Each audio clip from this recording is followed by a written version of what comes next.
बिस्मिल्लाहिर्रहमानिर्रहीम। अस्सलामुअलैकुम नाजरीन, मैं आदिल शराजी ते यह तुहाडा अपना चैनल पंजाबी पॉइंट। पंजाब दी सोहनी धरती ते पंजाब दी सोहनी ते मिठी बोली ते पंजाबी जनाब वाला गुफ्तगू करन दा अंदाज़ जिहड़ा है बड़ी मिठी ज़बान है ते पंजाबी दा बड़ा मिठा लहजा है। तो मेरा ख्याल है मैं इस वास्ते पंजाबी वीलॉग बनाना क्योंकि साढ़े लोग जो ना पंजाबी ते आस्ता आस्ता आने शुरू हो जाए। तो जनाब जड़ा मेरा अज का टॉपिक है या अज की गुफ्तगू है, अज का जड़ा मेरा उनवान है वो ये है क्योंकि मरियम नवाज़ दी जड़ियाँ पहले वीडियो जिन्हें तुसां वेखियां होणगियां क्योंकि बड़ियां वायरल हुई ने। उन्हें कहा सी जी इमरान खान तेरा नाम लेवा असा पाकिस्तान नहीं रवन देवांगे। पहली गल है वो जनाब नवाला इस टाइम पूरे पाकिस्तान दे तकरीबन 75 तो 80% आवाम जी है वो खान दे नाल खड़ी है। दूसरी गल वो करती होंदी सी जनाब जदों तुहाडी ना जी कहती सी इमरान खान की पार्टी में चिंग चीज पूरी आ जाएगी।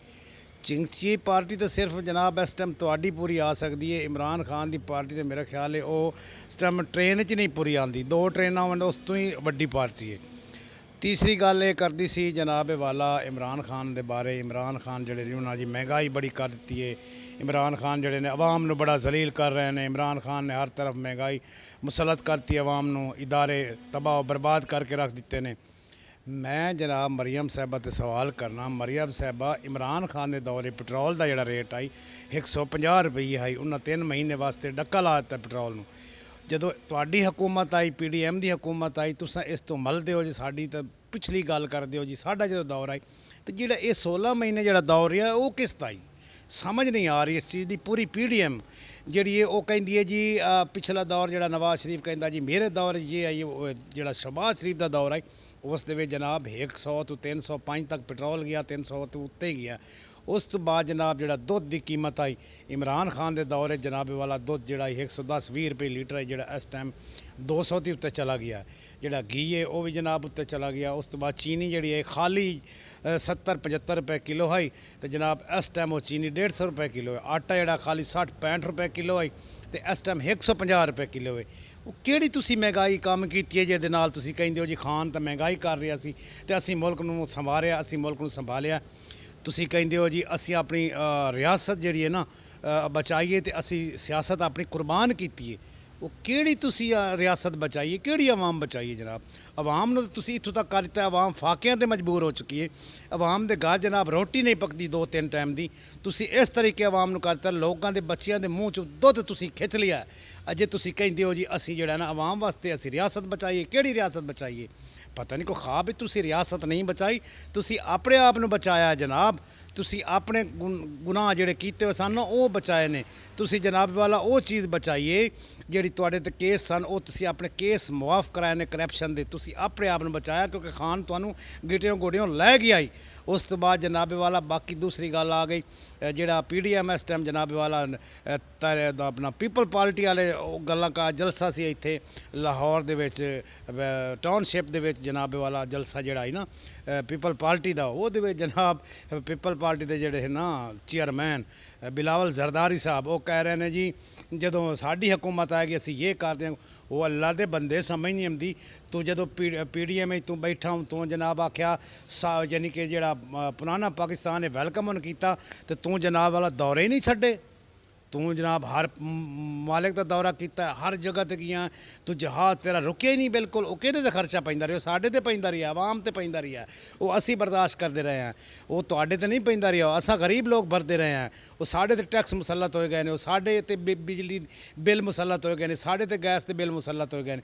गरीब आवाम ते सारा कुछ तुसीं मुसलत किया। तुहाडे ते तैयारे रुकदे ही ना, कदी किहदे दौरे ते जा रहे हैं, कदी किहदे दौरे ते जा रहे हैं, कदी कित्थे दौरे ते जा रहे हैं। जनाब तेरा तैयारा आमदा ही पाकिस्तान लैंड करदा ही, उस तो बाद फिर जनाब उड़ जाता ही शूँ करके जाना तू तो उदा तेरी पकड़ाई भी ना आमदी, तू पकड़ आमदा ही ना। हुण जनाब तू कहना जी वो नून लीग है किया फलां किया, एक दूए ते इल्ज़ाम ला रहे हो, लोगों बेवकूफ़ समझते हो। तुसी जी नूरा कुश्ती खेड रहे हो ना, आवाम बड़ी समझदार है, आवाम वेख रही है। मैं मनना ठीक है तुसी कोई बेईमानियां करके हुकूमत आ ही जाओगे तो, लेकिन तुहाडी हुकूमत फेल जा रही है, फिलाप जा रही है, बिल्कुल ही फिलाप जाएगी। अगे भी फिलाप हो, अगू आने वाला दौर ही तुहाडा फिलाप है क्योंकि ਜਿਹੜੀ ਬੇਈਮਾਨੀ ਹੁੰਦੀ ਨਾ 4 ਦਿਨ ਹੀ ਚੱਲਦੀ ਹੈ, ਸਿਰਫ 4 ਦਿਨ। ਤੇ ਜਿਹੜਾ ਸੱਚ ਹੁੰਦਾ ਹਮੇਸ਼ਾ ਸਦਾ ਬਹਾਰ ਹੁੰਦਾ, ਸਦਾ ਬਹਾਰ ਚੱਲਦਾ ਰਹਿੰਦਾ। ਸੱਚ ਸਮੁੰਦਰ 'ਚ ਨਹੀਂ ਡੁੱਬਦਾ। ਤੁਸੀਂ ਕਹਿੰਦੇ ਆ ਜੀ ਖਾਨ ਜਿਹੜਾ ਉਹ ਤਾਂ ਇੱਕ ਦਿਨ ਜੇਲ੍ਹ ਹੀ ਨਹੀਂ ਕੱਢ ਸਕਦਾ। ਹੁਣ 5 ਤੋਂ 6 ਮਹੀਨੇ ਹੋ ਗਏ ਨੇ ਜੇਲ੍ਹ ਨਡਰ ਹੋ ਕੇ ਬੈਠਾ। ਉਹਨੇ ਕਿਹਾ ਜੀ ਮੈਂ ਨਾ ਝੁਕੂੰਗਾ ਤੇ ਨਾ ਬਿਕੂੰਗਾ, ਨਾ ਆਵਾਮ ਕੋ ਧੋਖਾ ਦੂੰਗਾ। ਤੁਸੀਂ ਜਿਹੜੇ ਲੀਡਰ ਹੋ ਜਨਾਬ, ਕੋਈ ਜ਼ਰੀ ਤਕਲੀਫ ਹੋ, ਕਦੀ ਬਲੈਡਲੈਸ ਤੁਹਾਡੇ ਕੰਮ ਹੋ ਗਏ ਨੇ, ਕਦੀ ਜਨਾਬ ਤੁਹਾਨੂੰ ਕੋਈ ਬਿਮਾਰੀ ਹੋ, ਕਦੀ ਤੁਹਾਡਾ ਹਾਰਟ ਦਾ ਮਸਲਾ ਆ ਰਿਹਾ, ਤੁਸੀਂ ਜਨਾਬ ਬਾਹਰ ਸ਼ੂੰ ਕਰਕੇ ਉੱਡ ਜਾਂਦੇ ਹੋ ਤੇ 4-4 ਸਾਲ ਬਾਅਦ ਵਾਪਸ ਆ ਜਾਂਦੇ ਹੋ। ਆਵਾਮ ਨੂੰ ਜਨਾਬ ਵਾਲਾ ਤੁਸੀਂ ਬੇਵਕੂਫ ਬਣਾਇਆ ਹੋਇਆ। ਆਵਾਮ ਨੂੰ ਕੀ ਸਮਝਦੇ ਹੋ? ਆਵਾਮ ਜਿਹੜੀ ਬੇਵਕੂਫ ਹੈ। ਆਵਾਮ ਇਸ ਟਾਈਮ ਪਾਕਿਸਤਾਨ ਦੀ ਸਾਰੀ ਵੇਖ ਰਹੀ ਹੈ, ਜੋ ਕੁਛ ਹੋ ਰਿਹਾ ਸਾਰੀ ਆਵਾਮ ਵੇਖ ਰਹੀ ਹੈ। ਜੋ ਕੁਛ ਆਵਾਮ ਨਾਲ ਤੁਸੀਂ ਕਰ ਰਹੇ ਹੋ ਨਾ, ਆਵਾਮ ਨੂੰ ਇੱਕ ਤੁਹਾਡੀ ਗੱਲ ਯਾਦ ਹੈ। ਆਵਾਮ ਆਪਣਾ ਬਦਲਾ ਜਿਹੜਾ ਨਾ ਵੋਟ ਨਾਲ ਤੁਹਾਡੇ ਕੋਲ ਲਵੇਗੀ। ਗਰੀਬ ਲੋਕ ਜਿਹੜੇ ਨੇ ਵਿਚਾਰੇ ਇਸ ਟਾਈਮ ਬੜੇ ਮਜਬੂਰ ਹਨ। ਹੁਣ ਤੁਸੀਂ ਦੁਬਾਰਾ ਲਾਲਚ ਦੇ ਰਹੇ ਹੋ ਜੀ ਪੈਸੇ ਦੇ ਕੇ ਵੋਟ ਖਰੀਦਾਂਗੇ, ਇਹ ਕਰਾਂਗੇ ਉਹ ਕਰਾਂਗੇ। ਲੇਕਿਨ ਆਵਾਮ, ਮੈਂ ਤੁਹਾਨੂੰ ਦੱਸ ਦਿਆਂ, ਆਵਾਮ ਤੁਹਾਡੇ ਕੋਲ ਪੈਸੇ ਲੈ ਕੇ ਵੀ ਤੁਹਾਨੂੰ ਵੋਟ ਨਹੀਂ ਦੇਵੇਗੀ। ਇਹ ਵੀ ਮੈਂ ਪੱਕੀ ਗੱਲ ਤੇ ਠੱਕੀ ਗੱਲ ਕਰਦਾ ਪਿਆ। ਲੋਕ ਮਜਬੂਰ ਹਨ, ਮੈਂ ਮੰਨਣਾ। ਲੇਕਿਨ ਲੋਕਾਂ ਨੂੰ ਵੀ ਚਾਹੀਦਾ ਆਪਣੇ ਅੱਲਾ ਦੇ ਅੱਗੇ ਝੁਕੋ, ਅੱਲਾ ਨੂੰ ਸਜਦਾ ਕਰੋ। ਅੱਲਾ ਵਾਦਾ ਲਾ ਸ਼ਰੀਕ ਜਿਹੜਾ ਨਾ, ਉਹਦੇ ਅੱਗੇ ਤੁਸੀਂ ਝੁਕੋਗੇ, ਅੱਲਾ ਤਾਲਾ ਤੁਹਾਨੂੰ ਰੰਗ ਲਾ ਦੇਗਾ, ਬਖਤ ਲਾ ਦੇਗਾ। ਤੁਹਾਨੂੰ ਸਿਆਸੀ ਕੀ ਦੇਣਗੇ? ਇੰਨਾ ਕੁਛ ਵੀ ਨਹੀਂ ਦੇਣਾ। ਜਿਹੜੇ ਕਾਨੂੰਨ ਦੀ ਹੁਕਮਰਾਨੀ ਜਿਹੜੀ ਹੈ ਨਾ, ਉਹ ਜਿੰਨਾ ਖ਼ਤਮ ਕਰਤੀ ਪਾਕਿਸਤਾਨ ਨੇ, ਕਾਨੂੰਨ ਨੂੰ ਆਪਣੇ ਪੈਰਾਂ ਥੱਲੇ ਰੌਣ ਦਿੱਤਾ, ਉਹਨਾਂ ਤੁਹਾਡੇ ਵਾਸਤੇ ਕੀ ਕਰਨਾ? ਉਹ ਸਿਰਫ ਆਪਣੀਆਂ ਨਸਲਾਂ ਦਾ ਮੁਸਤਕਬਲ ਬਚਾਉਣ ਵਾਸਤੇ, ਆਪਣਾ ਆਪ ਬਚਾਉਣ ਵਾਸਤੇ ਪਾਕਿਸਤਾਨ ਚਾਹੁੰਦੇ ਨੇ, ਹਕੂਮਤ ਕਰਨ ਵਾਸਤੇ। ਬਾਕੀ ਉਹਨਾਂ ਦੀ ਹਰ ਚੀਜ਼ ਬਾਹਰ ਹੈ, ਬਾਹਰ। ਇੱਥੇ ਕੋਈ ਚੀਜ਼ ਨਹੀਂ ਉਹਨਾਂ ਦੀ। ਇੱਥੇ ਸਿਰਫ ਔਰ ਸਿਰਫ ਸਾਡੇ ਤੇ ਹੁਕਮਰਾਨੀ ਕਰਨ ਆਉਂਦੇ ਨੇ। ਆਉਣ ਵਾਲਾ ਦੌਰ ਜਿਹੜਾ ਨਾ, ਅਗਰ ਆ ਹੀ ਜਾਂਦਾ ਇਹਨਾਂ ਦਾ, ਬਾਰ-ਬਾਰ ਮੈਂ ਇਹੋ ਗੱਲ ਮੁੜ ਕਹਿ ਰਿਹਾ, ਅਗਰ ਆ ਵੀ ਜਾਂਦਾ, ਖੁਦਾ ਨਾ ਕਰੇ, ਅੱਲਾ ਨਾ ਕਰੇ, ਨਾ ਇਹਨਾਂ ਦਾ ਦੌਰ ਅਗਰ ਆ ਹੀ ਜਾਂਦਾ ਤੇ ਅਸੀਂ ਲੋਕਾਂ ਨੇ ਬੜਾ ਜ਼ਲੀਲ ਹੋਣਾ, ਬੜਾ ਹੀ ਜ਼ਲੀਲ ਹੋਣਾ। ਜਿਹੜੇ ਲੋਕ ਮੇਰੀ ਵੀਡੀਓ ਵੇਖ ਰਹੇ ਹੋ ਨਾ, ਤੁਸੀਂ ਹੱਕ ਸੱਚ ਤੇ ਵੋਟ ਦੇਵਣਾ। ਵੋਟ ਬਿਲਕੁਲ ਇਹਨਾਂ ਲੋਕਾਂ ਨੂੰ ਚੀਜ਼ਾਂ ਨਜ਼ਰ ਰੱਖਣੀਆਂ, ਜ਼ੇਨ ਰੱਖਣੀਆਂ ਉਸ ਟਾਈਮ, ਜੋ ਇਹਨਾਂ ਤੁਹਾਡੇ ਨਾਲ ਕੀਤਾ ਹੈ, ਜੋ ਸਾਡੇ ਨਾਲ ਇਹਨਾਂ ਕੀਤਾ ਹੈ। ਬਿੱਲ ਹਨ ਜਨਾਬ 11-11 ਹਜ਼ਾਰ, 12-12 ਹਜ਼ਾਰ, 34-34 ਹਜ਼ਾਰ ਗੈਸ ਦੇ ਬਿੱਲ ਆ ਰਹੇ ਨੇ ਲੋਕਾਂ ਨੂੰ। ਕਿਆ ਅਸਾਂ ਕੋਈ ਭੱਠੀਆਂ ਕਰਨ ਲਾਈ ਹੋਈਆਂ ਨੇ? ਅਸੀਂ 2 ਟਾਈਮ 3 ਟਾਈਮ ਦੀ ਰੋਟੀ ਬੱਚਿਆਂ ਦੀ ਪਕਦੀ ਹੈ ਨਾ, ਉਸ ਤੋਂ ਇਲਾਵਾ ਹੋਰ ਕੀ ਹੁੰਦਾ? ਇੰਨਾ ਜਨਾਬ ਆਵਾਮ ਨੂੰ ਜ਼ਲੀਲੋ ख्वार ਕਰਕੇ ਰੱਖਤਾ ਹੈ, ਆਵਾਮ ਨੂੰ ਪਰੇਸ਼ਾਨ ਕਰਕੇ ਰੱਖਤਾ ਹੈ। ਆਵਾਮ ਕੋਲ ਦੁੱਧ ਖਿੱਚ ਲਿਆ ਇੰਨਾ ਜਨਾਬ ਵਾਲਾ ਜ਼ਰੂਰੀਆਤ ਜ਼ਿੰਦਗੀ ਦੀ ਹਰ ਚੀਜ਼ ਇੰਨਾ ਵਾਪਸ ਲੈ ਲਈ। ਤੇ ਮੁੜ ਕੇ ਇੰਨਾ ਜੀ ਇਮਰਾਨ ਖਾਨ ਮਹਿੰਗਾਈ ਕਰ ਗਏ। ਅਸਾਂ IMF ਦਾ ਮਨਸੂਬਾ ਜਿਹੜਾ ਜੀ ਉਹ ਬਹਾਲ ਕੀਤਾ। ਅਸੀਂ IMF ਨਾਲ ਚੱਲ ਰਹੇ ਹਾਂ। IMF ਤੁਹਾਨੂੰ ਕਿਹਾ ਕਿ ਵੀ ਤੁਸੀਂ ਗਰੀਬਾਂ 'ਤੇ ਮਹਿੰਗਾਈ ਮੁਸਲਤ ਕਰਿਆ। IMF ਸਿਰਫ ਤੁਹਾਡੇ ਖਰਚੇ ਤੁਸੀਂ ਆਪਣੇ ਘਟਾਓ ਆ ਨਾ। ਖਾਨ ਪਤਾ ਕੀ ਕਰਦਾ? ਖਾਨ ਨੇ ਆਪਣੇ ਖਰਚੇ ਕਮ ਕੀਤੇ ਹਨ।